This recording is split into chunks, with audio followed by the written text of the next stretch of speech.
Баршаңызға қайырлы күн. Бүгін үй жағдайында бөлкен нан дайындаймыз. Арнама тіркеліп, қоңыраушаны басып қойыңыздар, жаңа видеоны жіберіп алмас үшін. Ең әуелі ыдысымызға жылы суды құйып, үстіне бір шай қасық аштығымызды саламыз, оның үстіне бір ас қасық қантымызды саламыз, және де бір шай қасық тұзымызды салып, 3-4 ас қасық өсімдік майын құямыз.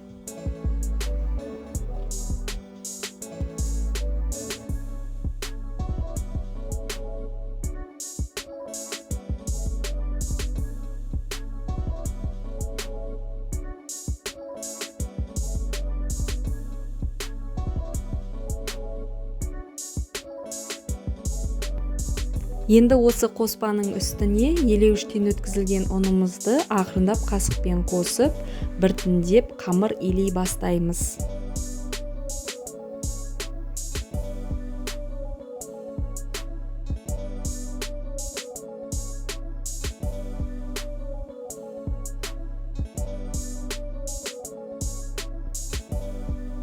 Көп ұн қосып қоймаңыздар, біркелкі жұмсақ қамыр болып шығу керек.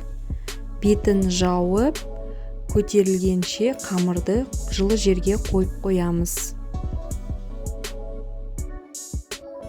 Бөлкен нанымызды салатын қалыпты майлап дайындап қоямыз.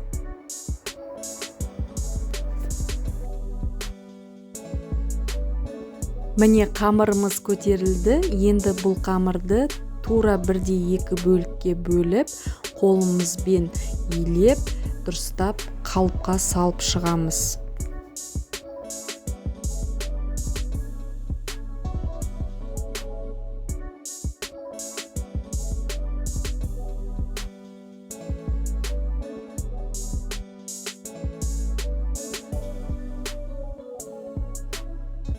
Ұнымызды сеуіп, екінші қамырымызды жақсылап илеп, екінші қалыпқа салып шығамыз. Енді дайын болған нанымызды бетін жауып, жылы жерге қойып қоямыз. Бұл 2 есе көтерілу керек, одан кейін қызып тұрған пешімізге пісіріп аламыз.